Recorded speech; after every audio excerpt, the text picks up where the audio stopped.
크루즈 여행에서 다른 부부와 친해졌습니다. 그쪽 남편이 그러더군요. 맨날 어떻게 주식만 먹고 사느냐고 말이죠. 그래서 그날 밤 저희도 용기 내서 외식을 해보기로 했습니다. 오늘의 이야기 시작해 볼게요. 아내와 결혼한 지 올해로 30년이 됐습니다. 아이들이 모두 독립하자 아내가 결혼기념일을 30일 호와 크루즈 여행을 가자고 하더군요. 처음에는 가격이 어마어마해서 망설였어요. 그런데 아내가 이렇게 말하더군요. 나 그동안 애들하고 당신만 보고 살았잖아.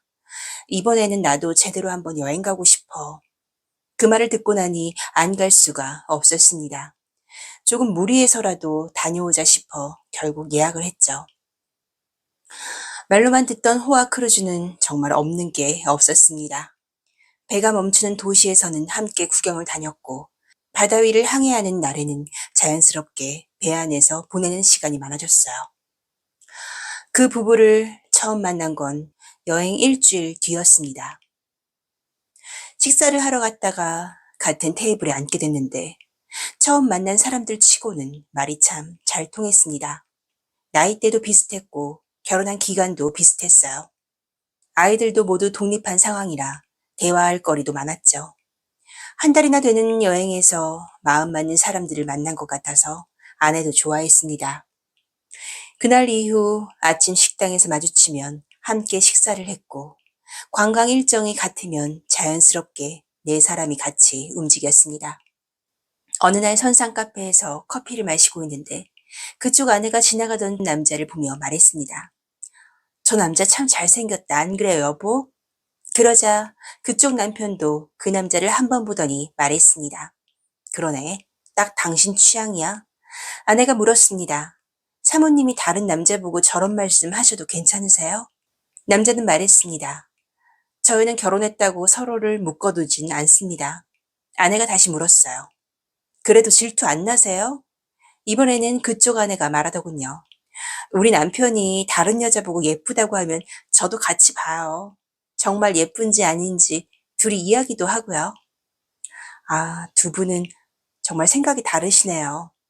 그러자 남자가 말했습니다. 저희는 그냥 솔직하게 말하는 편이에요.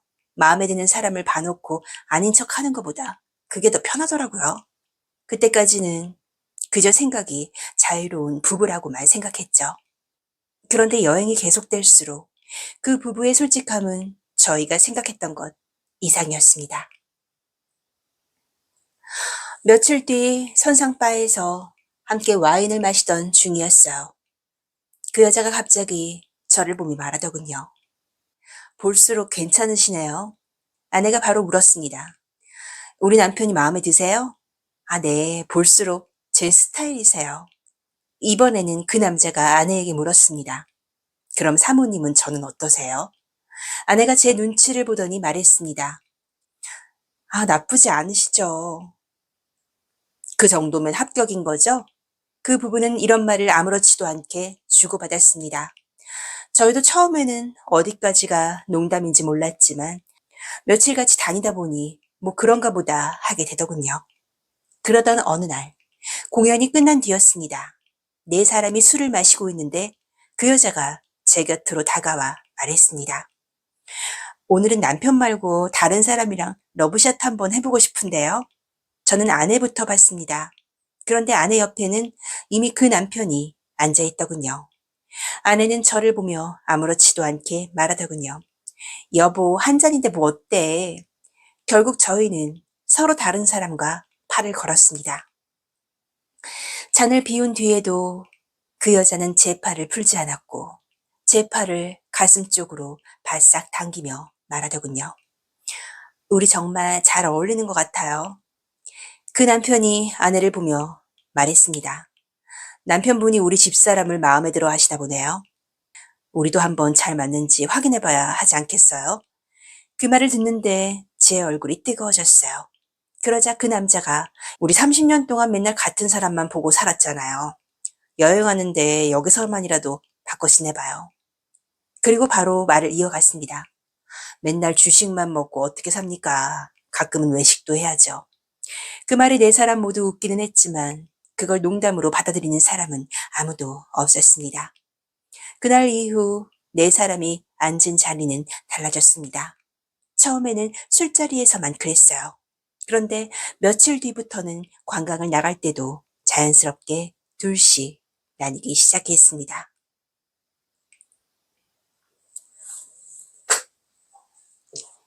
그렇게 며칠을 보내고 나니 처음의 어색함은 많이 사라졌어요. 제 옆에는 늘 그 여자가 있었고 아내는 그 남자와 따로 걷는 시간이 많아졌습니다. 저녁 공연이 끝난 뒤에도 네 사람은 바로 객실로 돌아가지 않았습니다. 그날도 갑판에 앉아 있는데 그 남편이 먼저 말을 꺼냈습니다. 이제는 서로 많이 편해진 것 같지 않으세요? 아내가 대답했습니다. 처음보다는요. 그러자 그 남편이 말하더군요. 그럼 오늘은 자리를 바꾸는 데서 끝내지 말아보죠. 그 부부는 여행을 오면 가끔 그렇게 시간을 보낸다고 했습니다. 신기한 건 그 일을 시작한 뒤 서로를 더 이해하게 됐다는 말이었어요. 말도 안 되는 이야기인데도 쉽게 반박할 수가 없었습니다.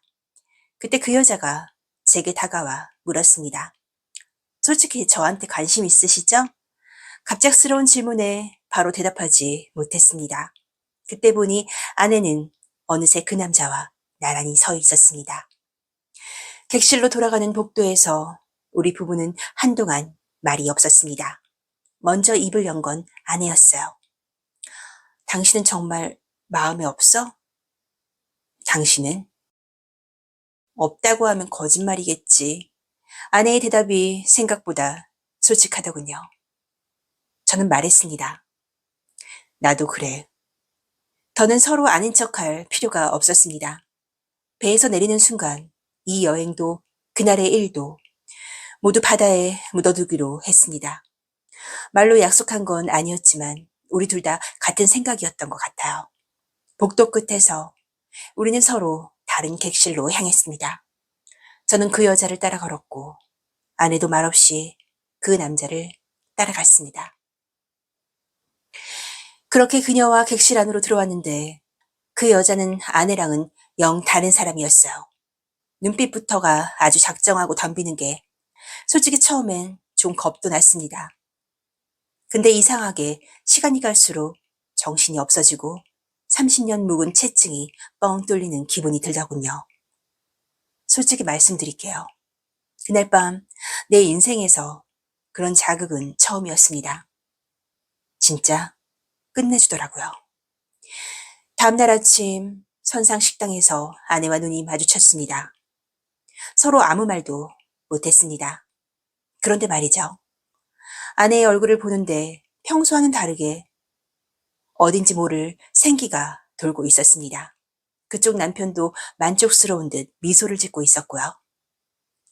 그날 이후 우리는 더 이상 예전의 우리로 돌아갈 수 없었습니다. 겉으로는 아무 일 없던 것처럼 관광을 다니고 식사를 했지만 네 사람 사이에는 말로 설명할 수 없는 공범 의식이 생겨버린 거예요. 그날 이후에도 그날의 선택은 여행이 끝날 때까지 계속 이어졌습니다. 이상한 일이죠. 서로의 배우자를 뺏기는 상황인데도 오히려 우리 부부 사이는 더할 나위 없이 좋아졌으니까요. 한 달간의 여행이 끝나는 날 우리는 연락처도 서로 묻지 않은 채 간단히 인사만 하고 헤어졌습니다. 그게 처음의 룰이었으니까요. 솔직히 말해서 연락처를 알면 서로 만남을 이어갈지도 모릅니다. 우린 서로 알고 있었던 거죠. 그렇게 우리는 일상으로 다시 돌아갔습니다. 하지만 가끔씩 아내가 나를 쳐다보는 눈빛이 예전과는 조금 달라졌음을 느낍니다. 저도 그렇고 말이죠.